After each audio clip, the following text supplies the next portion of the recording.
Hello and welcome to a special edition of Sport Today on the day one of the greatest managers in football retires.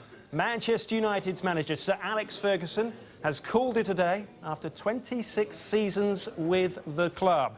He said in a statement released just a moment ago, the decision to retire is one that I have thought a great deal about and one that I have not taken lightly. Well, for all the latest, let's head live to Old Trafford, where we can speak to our chief sports correspondent, Dan Rowan. Dan, this is creating a real buzz in the BBC Sports Centre. What's it like down at Old Trafford? Well, I think fans here at Manchester United are still coming to terms with what is a momentous day for their club, but also for English football, perhaps British sport as well, because this is a man who has won so much over such a long period of time that he's come to almost define the club during that remarkable 27-year tenure. He really has nothing else to prove, does he, Sir Alex Ferguson? He's won 13 Premier League titles. He's just stopped celebrating the club's 20th championship title just a couple of weeks ago. He's won 2 European Cups, 5 FA Cups. The list of accolades and trophies goes on, and perhaps it's because of all that that he's decided that the time has now come to step away. He can do no more for this club, but nonetheless it still comes as a huge shock and a huge disappointment, I think, to the vast majority of Manchester United fans, who I think many of whom can't really imagine life here at this club without Sir Alex Ferguson. And it now means, of course, that the club have a huge decision to make as to who to bring in, because these are the biggest of boots to fill now. Rumours began to emerge, didn't they, yesterday afternoon as a result of a golf day that the United squad had been taking part in.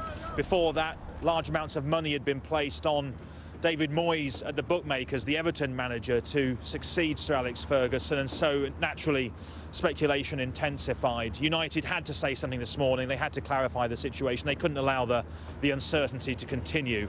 And shortly after 9 o'clock local time this morning, a statement was put out by the club in which Sir Alex said that he would be retiring at the end of the season. It was a decision that he'd thought long and hard about, but he was adamant now is the right time for him to step away. As you say, the footballing world shocked at the timing of the announcement. Still 2 games to go. Why did it come out? Was it because of this leak? Well, United are listed on the New York Stock Exchange. They had a partial flotation last year, and that means that they're governed by strict financial rules which dictate that any significant information about the running of the club and the company, such as a change in manager after such a long time, has to be made public. And therefore, once these rumours intensified yesterday evening and overnight, it was impossible for them to say nothing. Unusually for United, there was no response when we and other journalists were asking them to clarify the situation yesterday. They neither confirmed or denied those rumours. I think that was very telling. And sure enough, today came the news. Interestingly, Sir Alex has a hip operation due this summer. Maybe it's related to that. Maybe his family have asked him to step away and enjoy some time at home, enjoy his retirement. Perhaps the club asked him to make the future clear, and that sped up what would have happened anyway in due course. But it is a significant day, certainly, for this club, for English football and for British sport at large, I think. OK, Dan, thanks very much. Dan Rowan outside of Old Trafford. Let's go to Manchester United's training ground next. Richard Conway is there, our sports news reporter.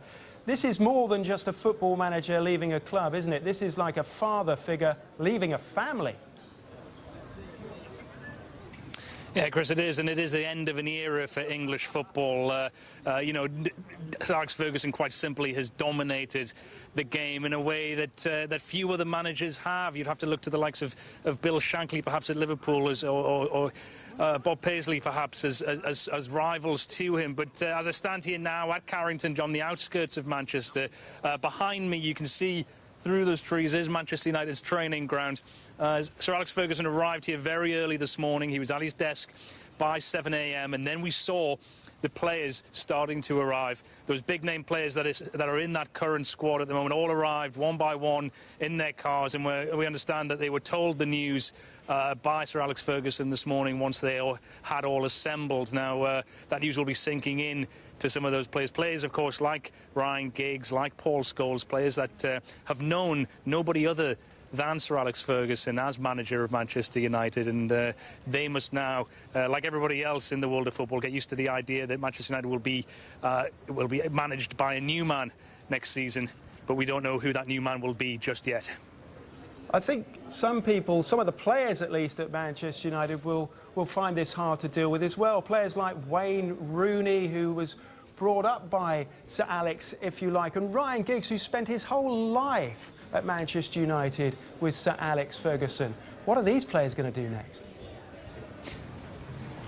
Yeah, that's right, Chris. You know, you do look to those figures like Ryan Giggs. You know, he is now approaching 40, and he's been with Sir Alex, you know, his entire playing career. Of course, significantly, Giggs does have a one-year extension on his contract. He's taking his coaching badges. Is he somebody that could play a part in the coaching or managerial setup going forward? We know he's highly admired by Sir Alex Ferguson. But then, of course, yeah, you're right. You look to Wayne Rooney as well. He came in from Everton as a very young player, was around 17 years old, and was nurtured by Sir Alex Ferguson into the player he is. But of course, there'll be others who have come and gone through these teams, these legendary teams that Sir Alex Ferguson has built up and then broken apart, only to rebuild again. Players like Eric Cantona, players like Paul Ince, Jaap Stam, you know, David Beckham. These are the names that have lived in Manchester United's legend, and these are the players that will hold Sir Alex Ferguson responsible for that success that they've endured during their career. So those players will now wait to see,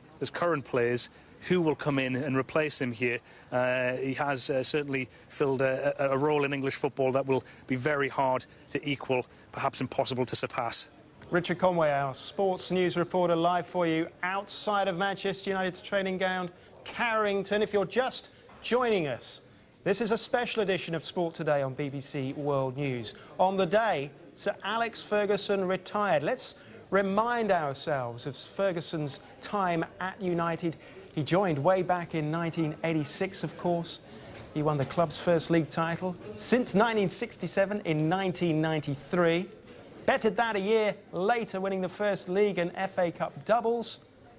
A treble of League, Cup and Champions League followed in 1999. In 2002, he said he was retiring. 11 years on, he finally is. Well, joining us now in the studio here at Sport Today, Andy Mitten, a Manchester United expert. You've written 11 books on Manchester United, in fact, and amazingly, your first interview was with Sir Alex. I want to start with that, because what was he like, and how old was he then when you spoke to him? It was in 1991-92. We received a letter from him saying that he liked United We Stand, and he invited us to interview him, suggesting that I went to the dressing room before a pre-season game in Norway, in this provincial town, and I went to the team dressing room, and he said, "Not today, son, in Trondheim in a couple of days." So I was in trailing around with my friends, and I went north to Trondheim. I said to a friend of mine, "Come with me, mate, I'm going to go and interview Sir Alex Ferguson." As though you could just take a mate along to interview the Manchester United manager. And I pulled out a big red ghetto blaster to record the interview. And Ferguson just sat there laughing at me, and he shouted over Steve Bruce and just said, "Look at this kid here." You know, it was a big tape-to-tape machine. I pressed, "OK, record, I'm ready to go now." And ironically, I had more access to him then than we've had in more recent years. But I've been fortunate enough through Sir Alex to watch Manchester United in over 40 countries around the world. He's enriched my life greatly, and that of every other Manchester United supporter. When I started watching United and growing up in Manchester in the 80s, this was a team that won the FA Cup. We didn't win the league. I didn't think United would ever win the league, especially after '92 when United came close to winning the league. And Ferguson, he brought the first league title since '67. He kept building new teams, the 94 double winners, the 96 double winners, the treble winners. He produced team after team, he managed great players, he developed great players. Who was the greatest player for you that he brought into the United setup? Because, as you say, he brought in a fair few, didn't he? Giggs will probably be remembered as the greatest ever Manchester United player because of his longevity. He almost matches Ferguson's. Cristiano Ronaldo, probably technically the best player I've ever seen. But Eric Cantona was the final piece in the jigsaw. And the high of his career, very briefly, Andy, what would you say that As was? a fan, everybody will say Camp Nou. For me as a fan, Turin, the game before, the semi-final, United went there against the best team in Europe, needing a result. went from 2-0 down to win 3-2. And I sat there at half-time in the Deli Alpi thinking, if I never watch another game of football in my life, I've been truly privileged to watch this, thanks to that man in charge. Thanks, Andy. Ben Smith, our football reporter here at BBC Sport. Who's going to replace him? I mean, it seems odd to be talking about that in the same programme. We should spend longer talking about the 49 trophies he's managed to bag, but that's what everybody is asking. It is. It's the question that's on everyone's lips now, and there is a sense that with Sir Alex retiring, he would know perhaps who he's handing on to, and so that's leading us all to try and find out exactly who that man is. There are two names that have emerged in the last 24, 48 hours. David Moyes, the Everton manager, and one Jose Mourinho, obviously the Real Madrid manager. Now, Mourinho's never made a secret of his... I was saying he was going to Chelsea right on this programme. It's one of those, it's this time of the year though, isn't it, where no one really knows, and I think Mourinho's never made a secret of the fact of his admiration for Old Trafford and the way the club is run. Now, whether the way he does things, the attitude he has, the controversy that surrounds him, whether that matches the tradition and the heritage at Manchester United, that remains to be seen. But one thing is clear, he's a winner above all else. He will deliver trophies. Is there a possibility, too, that Sir Alex could find himself in a role upstairs at Manchester United? I think we expect that. I think he's always said he wanted to stay in touch with the club, and his influence is so great. Would that go down well with somebody like Jose Mourinho, though? With their friends, they talk, there's contact between them, and I think Mourinho would see it as a help rather than a hindrance. It's obviously a massive shadow to cast over any manager, but if there's a relationship there already, maybe... But they haven't worked together, have they? That's different from a friendship. Right, so after 26 seasons with Manchester United, Sir Alex Ferguson has retired. There will be more time to reflect on this story during the day on BBC World News.